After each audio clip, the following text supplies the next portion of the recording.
Hey, what's going on, everyone? Greg here, and as I'm sure you know if you've been watching a lot of these recent M1 Pro and M1 Max MacBook Pro videos, you probably know by now that these are really outstanding laptops. They got a great display, amazing performance, pretty good battery life, but they are expensive. They start at $2,000 for the base model. And if we're looking at the rest of Apple's lineup, there's actually two other laptops that they have that are a similar size to this new 14-inch M1 Pro MacBook Pro that I kind of want to revisit and take a look at with the M1 MacBook Air and of course the M1 MacBook Pro. And I kind of wanted to compare all three of these laptops and kind of find which one is right for you and which one I ultimately think that you should go with. Now, to do this comparison, we're not going to include the 16-inch MacBook Pro. I kind of feel like that's in another league. It's in another size class. Really doesn't make sense. And also, I'm just taking a look at the base model $2,000 M1 Pro MacBook Pro. That's the one with the 8-core binned processor. I feel like that's so much closer to the M1 MacBook Pro and the M1 MacBook Air that if we really start to spec out the M1 Pro or the M1 Max MacBook Pro, the 14-inch model, it would just start to be a really unfair comparison. You're probably not trying to decide between a maxed out spec 14-inch MacBook Pro and a base model MacBook Air. Like, that's probably not happening. If anything, you might step up to the base model 14-inch MacBook Pro. And I think that's the more realistic scenario. But don't worry, if you want to go ahead and check out some of the other videos I did on other versions of the MacBook Pro, got a lot on the channel right now, and I plan to do some more. So if you're not subscribed already, get subscribed. If you're a returning viewer, you like this video, make sure you give it a like as well. But let's go over all of these MacBook Pros. Now, one of the differences right off the bat, as soon as I started opening up the lids of all of these laptops, the first thing that really strikes you is the design. The 14-inch MacBook Pro is such a fresh new take on the design language of the MacBook Pro that it really instantly starts to date the look of what we got on the existing designs of the M1 Pro MacBook Pro, which has been around since 2016, that design, and then the M1 MacBook Air, which is a very similar design to that. So just looking at like the screen, the bezels on the 14-inch MacBook Pro are much smaller. It's one of the reasons why it can fit in that 14.2-inch display. So both the Pro and the Air have the same size display too. It's a 13.3-inch display. And the new 14-inch is actually a 14.2-inch display. Now, going from 13.3 to 14.2 might not sound like a huge jump up in display size. It's not even a full inch. But I gotta say, when working on all of these laptops, the 13-inch versions of the MacBook Pro kind of just feel cramped to me now. Whereas the 14-inch, I just feel like I just get that little extra bit of breathing room and screen real estate. And to me, it does make a pretty big difference. So for productivity and other tasks like that, I appreciate the bigger screen size on the 14-inch model. I'm going to talk about display quality a little bit later in the video, but another thing that really jumps out at you when you put all these laptops on a table is just the port selection. So again, both the Pro and the Air have the same two Thunderbolt USB 4 ports, and then the 14-inch MacBook Pro has 3 of those ports, a MagSafe port for charging, a SD card slot for importing photos and videos, and an HDMI port if you want to hook that up to an external monitor or a TV. So there are a lot more ports on the 14-inch MacBook Pro. I think it's definitely something that a lot of people are going to consider as one of the major differences between both of these laptops. But it's not all good for the 14-inch MacBook Pro. So this is a heavier laptop now, and it's actually a little bit bigger too with the form factor. So Apple said they put in a bigger 14-inch display into around the same form factor as the 13-inch, and that's mostly true. But if you notice, if you put one on top of the other, the 14-inch is a little bit bigger. I don't think that would make a major difference fitting it in most bags. It's just a little bit bigger. But one thing that you might notice actually is the weight difference. So the 14-inch MacBook Pro weighs 3.5 pounds. The M1 MacBook Pro weighs 3 pounds. And then at the lightest end of the spectrum, you have the M1 MacBook Air, which weighs 2.8 pounds. So you might notice a little bit of that weight difference. And that actually might, be a deciding factor, whether or not you want to carry around that extra weight in the 14-inch model, or if you want to go for something lighter like the MacBook Air. And of course, the 14-inch is just a hair bit thicker overall as well. If you close the lids on all of these laptops, if you just take a look at that more squared off design, this MacBook Pro, even though unlike the technical specs, this is technically thinner, it's not thinner at every single point of the laptop. And it kind of has this uniform thickness where even the 13-inch MacBook Pro, the thickness is more towards that kind of like bottom end, not necessarily on the sides. And then on the 13-inch M1 MacBook Air, of course, you have that taper design where it kind of starts off thick and then gets really thin as you get towards the front of the laptop and the trackpad. The keyboard also looks a little bit different too. So now the 14-inch has kind of like this blacked out keyboard where everything's black. And then of course the M1 Pro and Air don't have that. And the function key row on the 14-inch is a little bit bigger, so it has a bigger escape key than the MacBook Air, and also the Touch ID button is kind of like its own physical dedicated button, which I actually quite like. I find that it's actually a little bit easier to kind of reach and feel for that Touch ID button. And on the MacBook Air, in comparison, now that I go and use it, it just kind of feels like it feels small for some reason. Like, oh wow, that's the size of the Touch ID sensor. So I feel like it's easier to just go ahead and click that button on the 14-inch MacBook Pro. And then of course the 13-inch MacBook Pro is completely throwing everything out of the window here because it still has the touch bar, and Apple decided to get rid of that with their recent M1 Pro MacBook Pros, but the M1 MacBook Pro is an older model, so it still has the touch bar. And listen, the touch bar is pretty, hit or miss for most people. Sometimes I miss it, honestly, on the 14-inch model. I really liked resizing brushes in Affinity Photo with it. But for most other tasks like changing brightness or volume, I kind of prefer a physical dedicated button for that. But hey, if you're a big touch bar fan, maybe that's one of the reasons why you'll go for the M1 MacBook Pro over any of these other laptops, because this is probably the last laptop that the touch bar is ever going to be on. There's also the price difference. There is a major price difference between all of these laptops. So the M1 MacBook Air is the cheapest in this lineup. It starts at $1,000 for 8 gigabytes of memory and 256 gigabytes of storage. That's with an M1 chip with a 7-core GPU. Then you have the 13-inch M1 MacBook Pro. That's going to start off at $1,300. Same 8 gigabytes of memory, same 256 gigabytes of storage. But the M1 processor this time is the fully binned M1 processor, so 8 CPU cores, and then of course 8 GPU cores.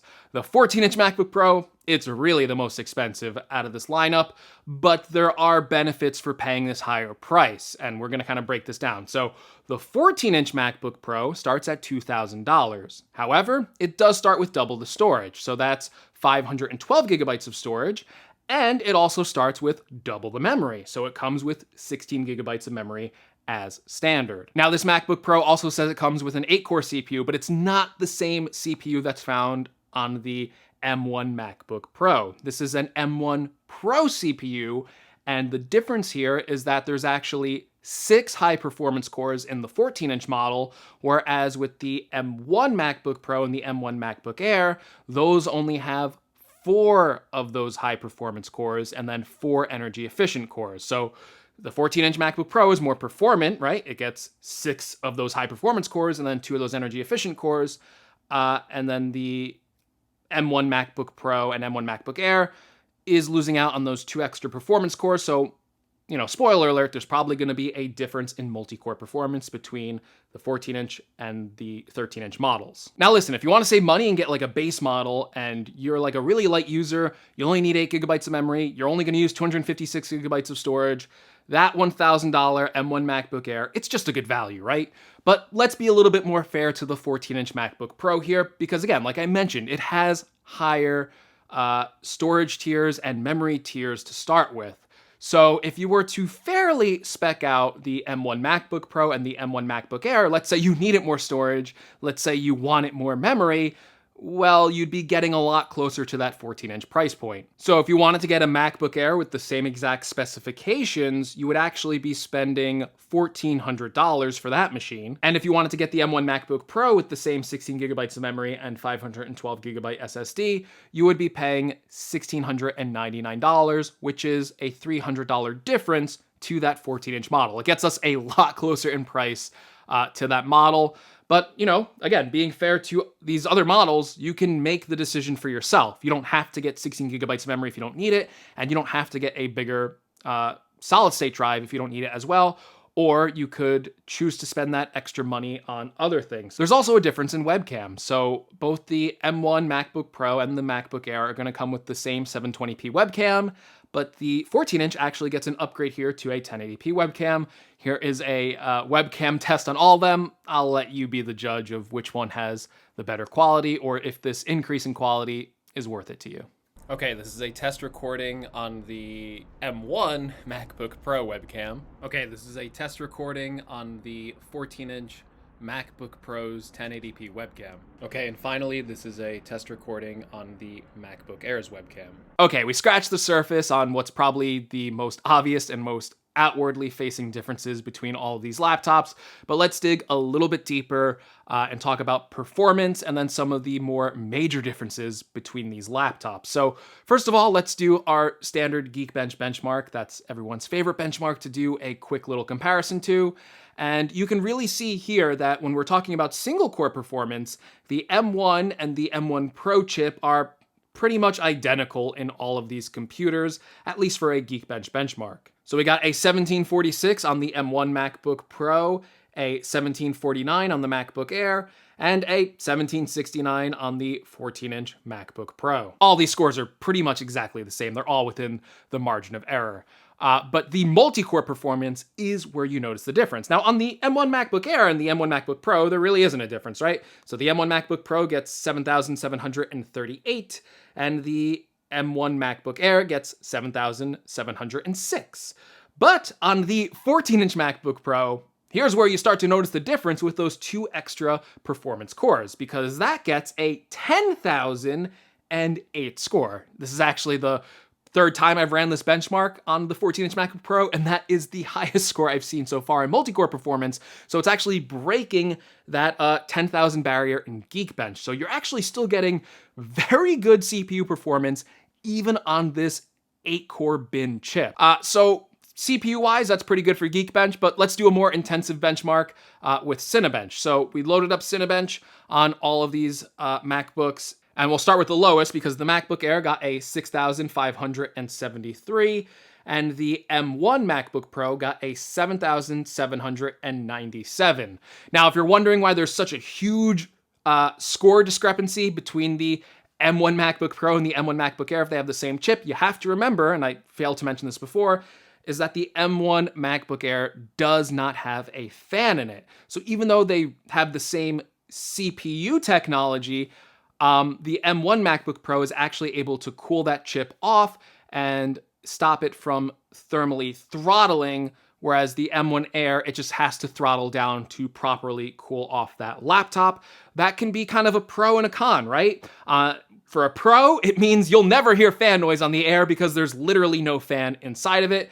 But if you want to eke out all the performance that the M1 chip has to offer, having the active cooling system of a fan, if you are doing, again, more intensive CPU workloads. We didn't see really a difference in Geekbench, but on Cinebench, which is more intensive, you can see the difference here that the M1 MacBook Pro is going to be faster. Now, obviously the 14-inch with those extra 2 performance cores takes the cake again here in Cinebench, and it maxes out at a 9,560 score. Now, another major difference between all these laptops is GPU performance. The 14-inch MacBook Pro, again, it's the bin model, does have a 14-core GPU, which is a step up from the M1 Pro's 8-core GPU. And then again, the base model MacBook Air is outfitted here with the 7-core M1 GPU, so it should be the weakest. So I loaded up GFX Bench, and I ran 2 tests here for the benchmarks. One is going to be the Aztec Ruins normal tier, and then one is going to be the Aztec Ruins high tier off screen. And as we finish out this benchmark, you can obviously see that the 14-inch MacBook Pro handily beat both the M1 MacBook Pro and the M1 MacBook Air. Obviously, the M1 MacBook Pro was then the second strongest in GPU performance, and then at the last part of it was the M1 Air. All right, so we can clearly see the power differences here. The 14-inch MacBook Pro is stronger. Now I'm going to do a video export test to kind of test this out as well, to see if that impacts what I do in Final Cut Pro. That's kind of what I can speak to as a video editor. Doing export speed tests is something that I can relate to. But before we do that, kind of want to talk about display differences, which I didn't talk about before, because I wanted to include this in the battery section for testing. So I loaded up a 4K HDR video, just about a minute-long video, so I could show you the differences in the display quality here. And this is where the 14-inch MacBook Pro just really pulls ahead between both of these laptops. So 13-inch M1 Pro has a 500 nit display. The M1 Air has 400 nits for max brightness. Now, the 14-inch M1 Pro is a little different. It's a mini LED display. So for normal use, you're still getting around the same 500 nits of max brightness. However, the display can actually get much brighter than that when viewing HDR content, either in full screen or in certain sections. So in full screen with HDR, it can get up to 1000 nits of max screen brightness. But then it can also peak at certain points in certain areas where maybe you have like a really bright highlight, like the sun or just a bright light in your face in the video. That can get up to 1600 nits of max brightness. And this is really apparent when watching HDR video. You can clearly see that the highlights and everything in the 14-inch MacBook Pro obviously just are brighter and have a lot more detail, to the point of where you're watching like a YouTube video in HDR, and the video player itself will actually be brighter than the rest of the screen. It's actually really interesting to look at. But besides the brightness differences in HDR video, there's also just a general display quality upgrade on the 14-inch, because the mini LED can actually turn off zones of its backlighting, where on the M1 MacBook Pro and the M1 MacBook Air, it kind of has to run the backlight at all times. So what that basically means is you get more of a contrast ratio on the 14-inch mini LED display. Apple says it's a 1,000,000 to 1 contrast ratio. And basically what that means is you get really deep, inky black levels that are really close to an OLED display. The display on the 14-inch is bigger. It also looks a lot nicer. And on top of that, it's a ProMotion display, so it does have 120 hertz. It's not working in all applications right now, specifically in Safari, like it's not enabled. I'm sure Apple will fix that in an update, but so you have to go into that knowing that it's not perfect right now, but moving around the user interface everywhere where 120 hertz is active, like editing in Final Cut Pro, the smoothness of this display matched with that display quality upgrade, it might be one of the reasons why you pick this MacBook Pro besides performance. Like, the display is that good. It's actually worth kind of that $2,000 asking price just to kind of jump up to that alone. I know that might sound crazy, but it's true. Also, the speaker differences. So the 14-inch MacBook Pro has way better speakers than both the MacBook Air and the M1 MacBook Pro. Just a lot richer sounding and way more bass. So if you're going for the display and speaker upgrade, the 14-inch model easily wins out in both categories. Also, before we get into the final benchmark, the final cut export, and then the final battery life tally, I also want to just do a quick disk speed test real quick, just to let you know the differences here. And you can see that the 14-inch MacBook Pro really does have faster SSDs here. We're getting about 5,500 on the read speed, around 4,200 on the write speed. If we take a look at our M1 MacBook Pro, you can see we're getting around 3,086 on the write speed and around 3,000 as well on the read speed. And then the M1 MacBook Air seems to have the slowest drive here, getting around 2,500 on the write speed. And again, just below 3,000, kind of like 2,700, 2,800 on the read speed. All right, there's two more tests to round out this video in terms of performance and battery life. So again, I mentioned that I was going to do a Final Cut export test, and I want to do it with two different settings. One, exporting one of my projects that was a little bit more complex. I've been doing a lot of easy exports in my tests. I wanted to go with something more complex. I exported my Pixel 6 Pro video, and that video was around 24 minutes in length. So this is a 24-minute 4K clip more titles, a little bit more color grading and stuff like that in that video. And I wanted to do it with 2 export settings. First with H.264, which is primarily how I export to YouTube, honestly, because YouTube's going to compress it anyway. But I also want to do a ProRes export where we might see even more of a difference here. So I did the first export with H.264, all the same settings here, obviously. And honestly, I was surprised by this result because I thought the 14-inch MacBook Pro would perform much better here. And it did perform better, but not by much. So it took a total of 11 minutes and 46 seconds to export that 24-minute 4K clip. And the other MacBook Pros, also to my surprise, finished around the same time, right? So the M1 MacBook Air and the M1 MacBook Pro both finish at 12 minutes and 32 seconds.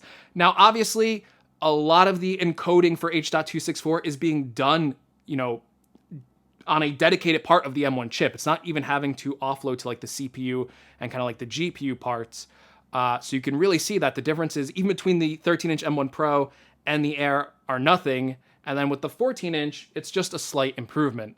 But then I want to do ProRes. I thought I'd see more dramatic improvements there thanks to the 14 inches dedicated ProRes encoder, which I believe the 13-inch models don't have. I also had to adjust this clip actually because I didn't have enough storage on my M1 MacBook Air. So this was just a 15-second 4K video clip.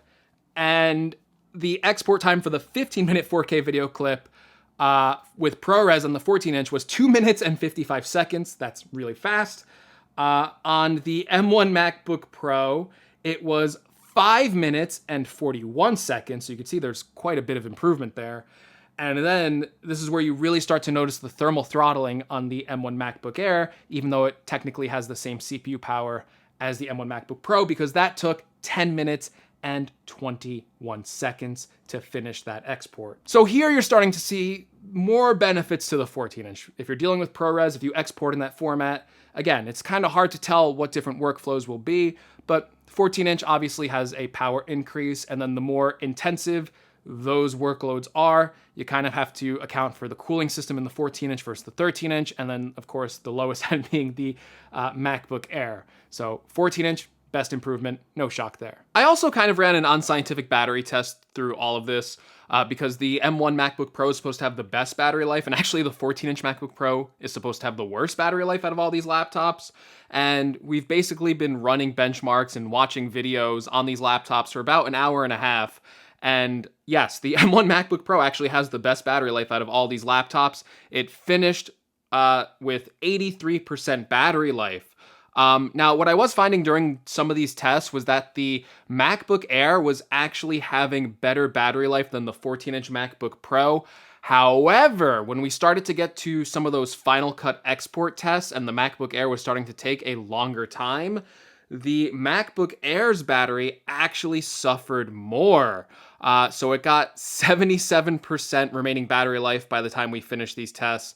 And the 14-inch MacBook Pro had 79% remaining battery life. And it really started to catch up to the M1 MacBook Pro because it really did export that ProRes video clip that much faster, which just made it not work as hard while it was waiting for the other MacBooks to finish that test. So let's draw a final conclusion here, because I think I walked away here with a different result than I kind of thought. Going into this video, I kind of thought I was going to tell you to definitely steer clear away from the M1 MacBook Pro, because if you spend $300 more, you would get a lot of upgrades in things like the webcam, the performance, the speakers, the mini LED display, and all that stuff.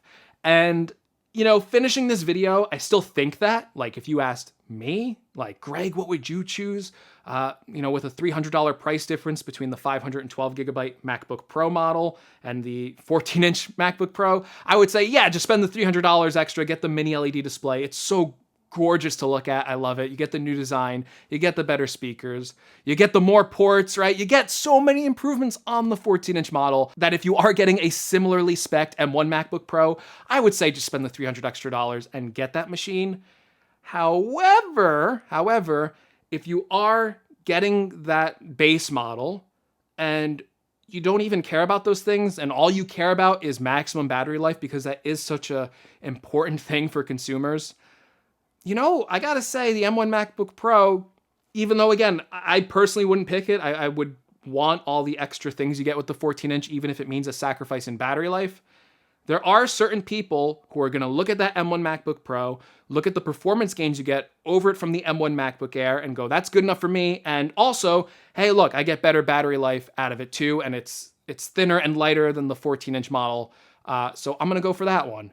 And you know what? I was going to tell you, hey, don't do that. But, you know, after these tests, I got to say that's honestly a solid choice if you want to do that and save some money. And then again, get the best battery life out of all these smaller laptops we're testing. With the MacBook Air, I think that's obviously the easiest recommendation to make between all these laptops. It's the cheapest at $1,000. You can start speccing up the MacBook Air to different configurations of how you want it. So if you just want a 1 terabyte MacBook Air with 8 gigabytes of memory just because you need a ton of storage, you can still get that cheaper for the starting price of the 14-inch MacBook Pro. So the MacBook Air is still a strong recommendation, still has great battery life and all those things. And then of course, going back to the 14-inch model, there's a lot of things to attract you to this model. Like we just said, comparing it to the M1 MacBook Pro, the display is amazing, speakers are amazing. You get some really good port selection here finally with the MacBook Pros. The webcam's an improvement.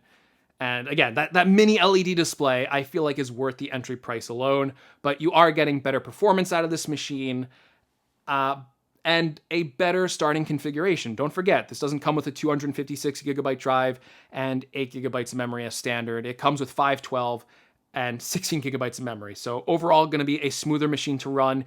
If you are using it for more performative tasks, it probably just pays to step up to that 14-inch MacBook Pro to start with.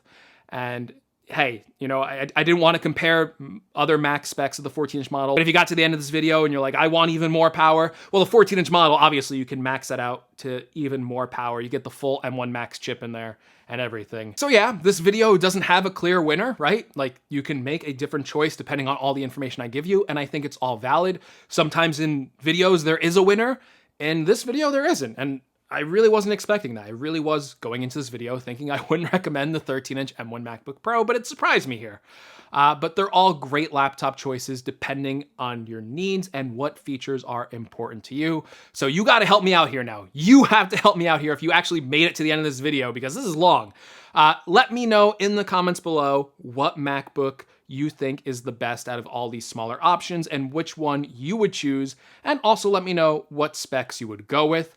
As always, if you like this video, if you found it helpful, I really do hope you found all this information helpful. Please give me a like if you want to see more from the channel. Obviously, make sure you're subscribed to the channel. And this was a long video, but you know what? I'm going to start making another one right after this. So I will see you all in the next video. Take care, everyone.